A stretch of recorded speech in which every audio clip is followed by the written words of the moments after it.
Welcome to another In Wheel Time podcast, a 30-minute mini version of the In Wheel Time car show that airs live every Saturday morning, 8 to 11 a.m. Central. It is live from Studio A, the In Wheel Time car talk show on iHeart Radio. Coming up, fellow auto writer Jeff Yip joins us to talk about catalytic car thefts and catalytic converter thefts in Houston.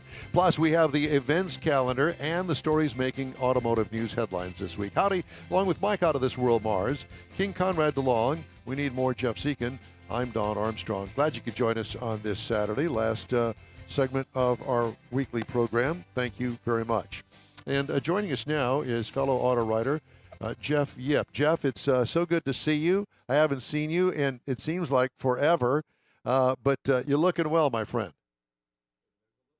Oh, sorry, I didn't turn you on. Go ahead. I'm sorry. Okay, well, yeah. It's great to see you folks. Well, yeah, and Jeff and I have history. Watch it. That's scary. It is, yeah, exactly. Texas Auto Writers Association. Are you still a member? No, I'm not. Neither am I. Neither's Don.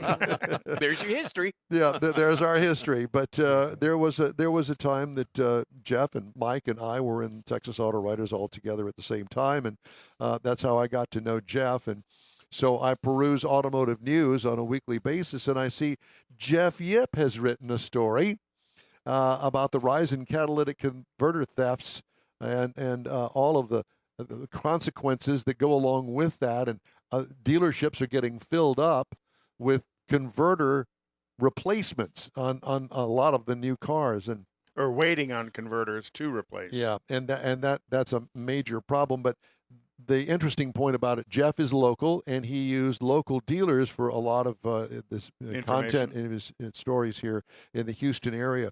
And Jeff, I mean, we hear about converter thefts almost every day in the news, especially when you've got people getting killed over converter thefts. And let's break it down here and why people are, first of all, stealing catalytic converters.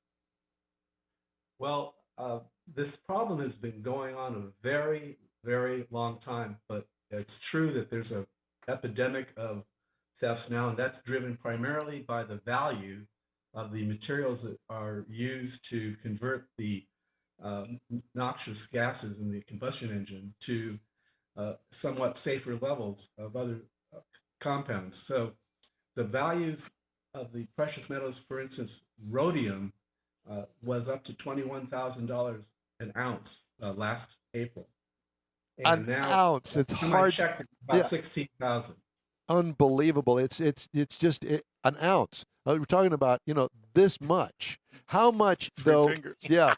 How much rhodium is in one catalytic converter? Well, it varies greatly, but let me tell you that that's part of the problem. Some contain more than others, but we're talking about 2 to 3, 4, 7 grams total. And it's a lot.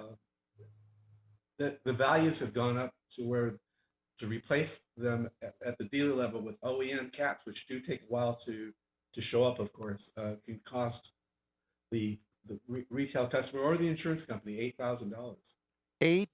For a catalytic converter? It's not just the converter, it's the exhaust system that hangs with it, because that's how they take it. They just sawzall it off, and they've destroyed the exhaust system around it. The thieves, if they're not careful, and there's no reason for them to be careful, apparently, they can saw into the O2 sensor, they can saw into coolant lines, transmission fluid lines, fuel lines, which is super dangerous, of course. So it's not only the loud sound when you crank up your engine, it's the ancillary damage. Yeah, it may not stop. All the juice you're leaking out in the meantime. So I had, actually it was my daughter's car, and I don't recall the year model. It was a older Camaro that I had given her. And it had the check engine light that would come on it, and it was always the catalytic converter. Well, I went to the muffler shop, and, okay, we can supply you with, at the time, an OEM converter for like $3,000, or you can do this aftermarket one for $300, for $700. And I said, well, I'll take the aftermarket. He says, well, that's fine. and it will keep the check engine light off for a while. But our history is that it doesn't last as long. Which goes back to Jeff's conversation earlier about the level of premium Emissions. metals that are inside of it. You know, they actually get used as the converter ages. So the less of that they put in, the less efficient the converter is. Yeah. So, Jeff, when they steal these converters and resell them, how can that be stopped? Because there's somebody buying them, that's driving the market for stealing them. That is the multi-million-dollar question. The best solution, of course, is to prevent them from being stolen. But right now, there are very few tools and legal ways to solve the problem, because you have to tie a person to the crime. Just because they possess one may be illegal. It could be a misdemeanor according to the recent laws passed by, for instance, Houston. But all over the country, legislation is being written both at the local, state, and federal levels, trying to do something about this problem, which is it's an economic disaster for the economy and the hardworking people that need their cars every day. And what are the most popular vehicles that are having converters stolen on? I saw a list. I didn't know if you had also. Well, there are several lists, but let me tell you that right now it's and for the immediate past few months or years, it's been the Toyota Tundra, which have 4 converters, 2 inline on each side. The Tacoma, the Honda Accord, some of them have super ultra low emission vehicle calibrated engines, so their converters are very, very good, robust. So people will. I know how I got into this whole story is a personal level. Journalism is always personal with me. A friend woke up and found their car, their used Accord, missing, and they found it in a parking lot nearby, and somebody had hooked the car up to take it to where they could use the Sawzall without waking people up, and stolen the converter. And it's like Don was saying, it's extremely expensive to get a OEM quality one. And in fact, when I tell you that these converters can cost $5,000, $8,000, $11,000 to convert, to repair, and many people might not have comprehensive insurance, so there you go, Right. It's out of pocket. Or number 2, it could be the insurance company could write the car off because the value of that. Wow. Yeah, it's total. Old Accord that my friend had wasn't that high, but it's a solid transportation car. So Jeff, are they being stolen primarily to resell instead of? Yes. Okay, so they're not trying to mine the precious material out of them. Heavens, no. There are unscrupulous buyers.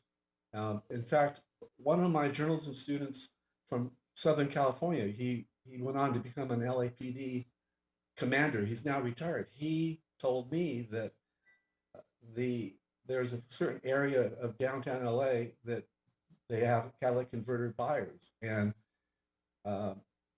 so you've got to catch. First, you've got to catch them. Number 2, you have to have a reason to believe the converter is stolen. Of course, how many people are going to be driving around at 4 a.m. in the morning with a trunk full of cut-off converters? Yeah, But yeah. They're standing on a street corner with a converter up underneath their overcoat, just. Well, the other thing, too, is, Jeff, that it sounds to me like these people are kind of like a chop shop in a way, except they specifically drill down to the catalytic converter. Sure. Because it's a whole lot easier to cut the converter out and sell the entire converter to whoever this chop shop is, if you will, and then open up the converter, know where these precious metals are in the converter, because I assume that I don't even know how they set it. How do they set them up in the converter? Or just turn around and resell them to the same person they were stolen from, because they're the only people who have them available. Because you can't get them from the dealers right now.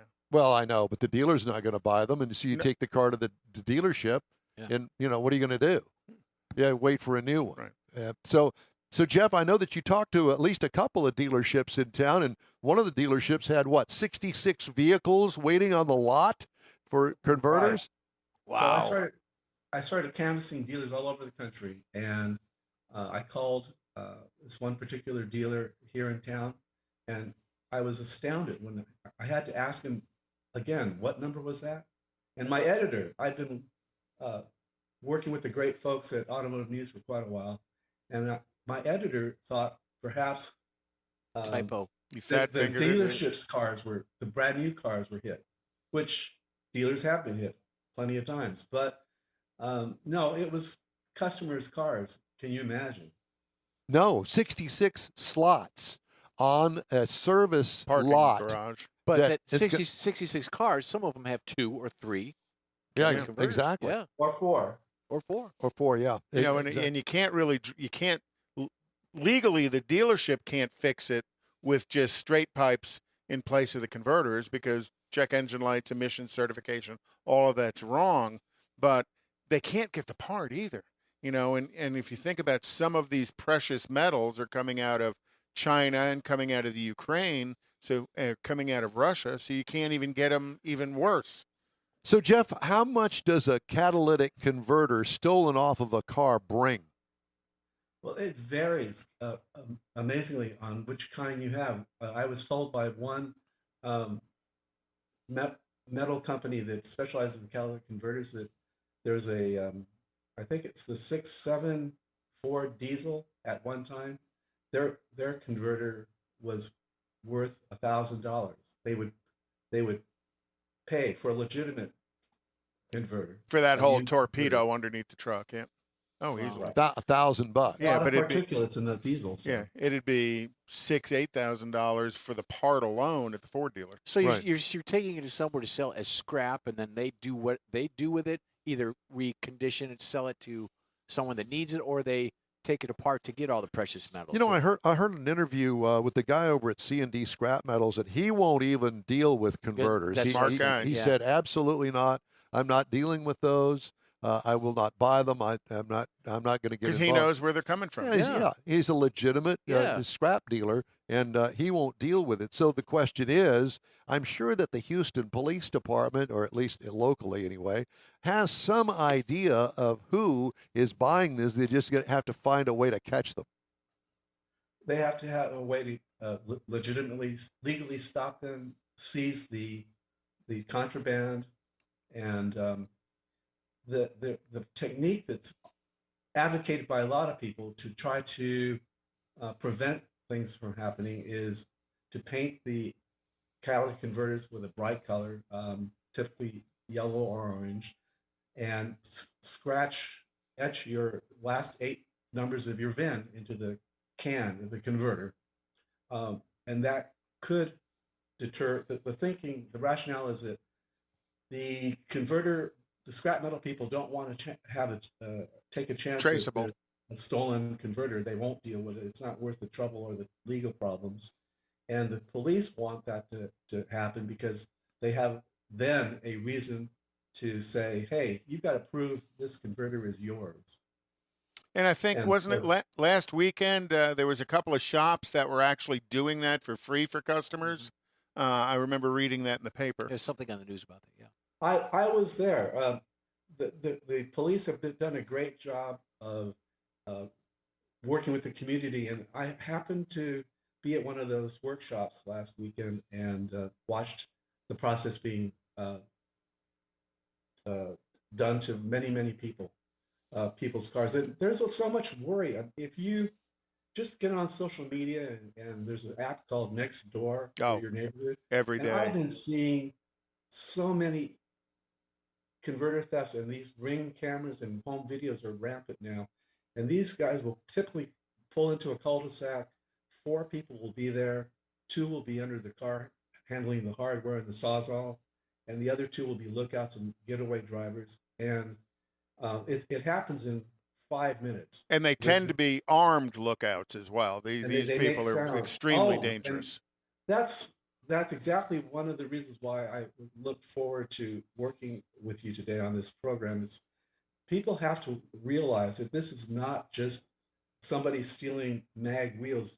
These are hardcore criminals now that migrated. They know the payoff's much better, the risks are much better. And get this, it's a misdemeanor. You can't even be put in jail oftentimes for stealing these things.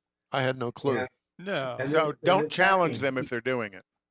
No. People are dying because they're being shot. Right. Of course, the risk to the thieves there have been plenty of documented cases where in the morning someone driving by sees a couple of feet sticking out from underneath a Prius, which is one of the high targeted cars as well.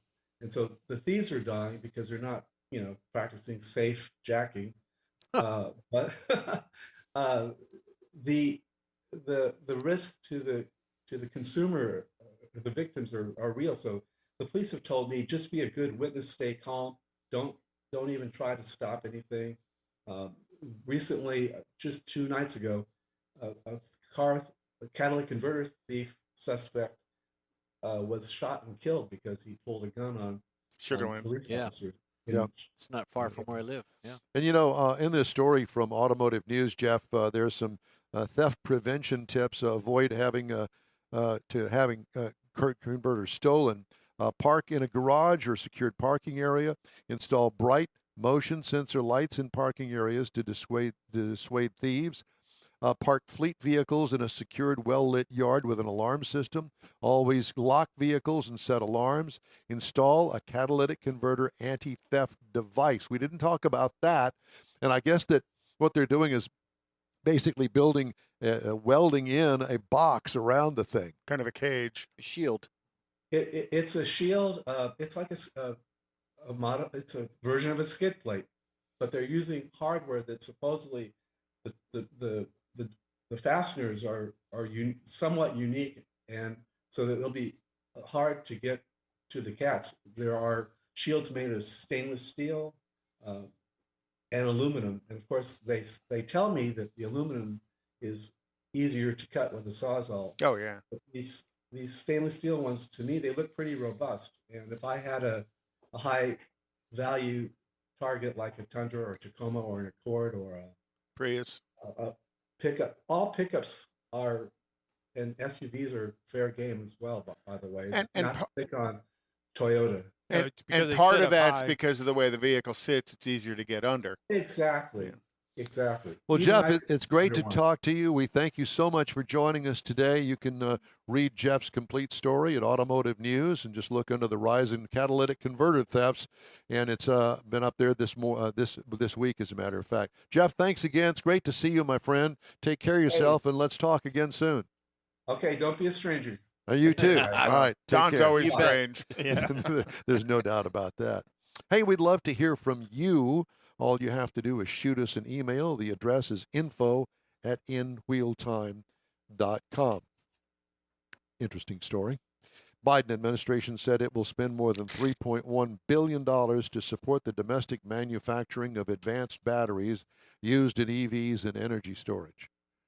Why are you and I spending money on this? So they can profit. Yeah. And pay Mary Barra $29 million. Why is that? About $3.16 billion in grants will be made available to produce key metals for the batteries, such as lithium, cobalt, and nickel. All things that are so now they're going to start stealing batteries out of electric cars now. Did you realize that GMC is bringing back the short bed or the regular bed, regular cab, single cab? Boy, I can't even get that out of my head. That has gone away for a number of years. Because there's a demand for it. Really? Oh, yeah. Big demand for it. Kind of the sport truck, but, they don't even sell many extended cabs anymore. Most everything they sell is the four-door trucks. But they are bringing back, GMC and Chevrolet are bringing back the regular cab, regular bed.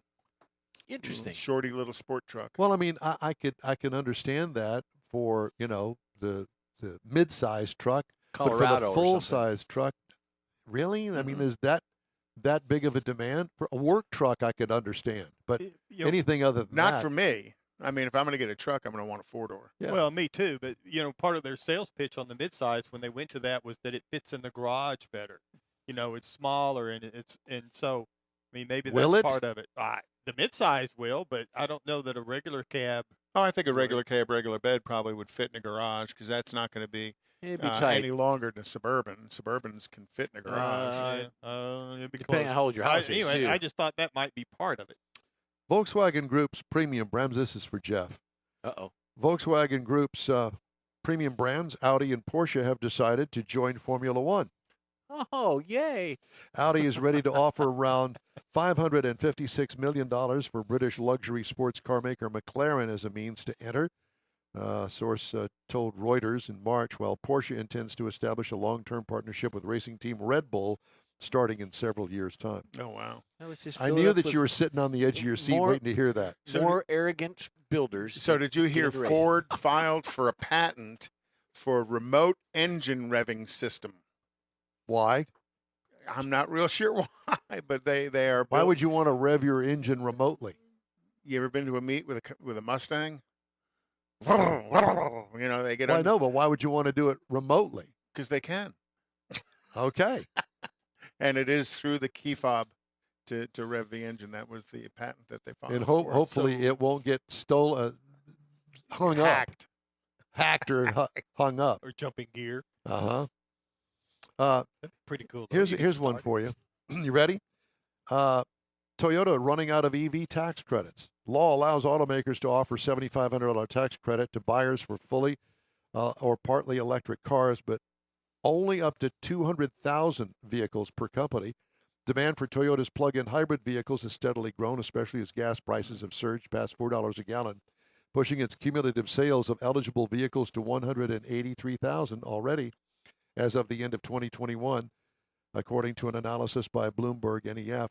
The company reports sales of another 8,421 plug-in hybrid and electric cars in the first quarter of this year. And the only way to get their van is with the plug-in hybrid Synergy Drive.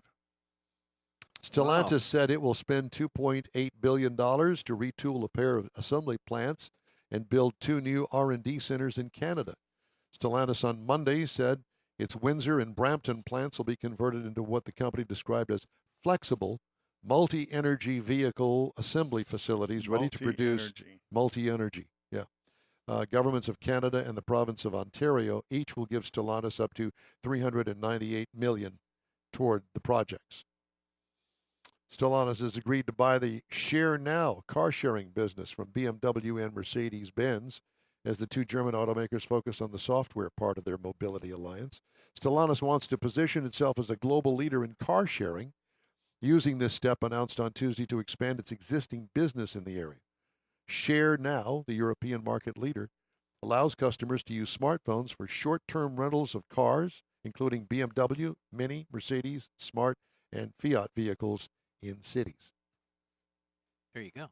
Ford came out and told the dealers, don't be selling your F-150 Lightning demos. There will be penalties if you do.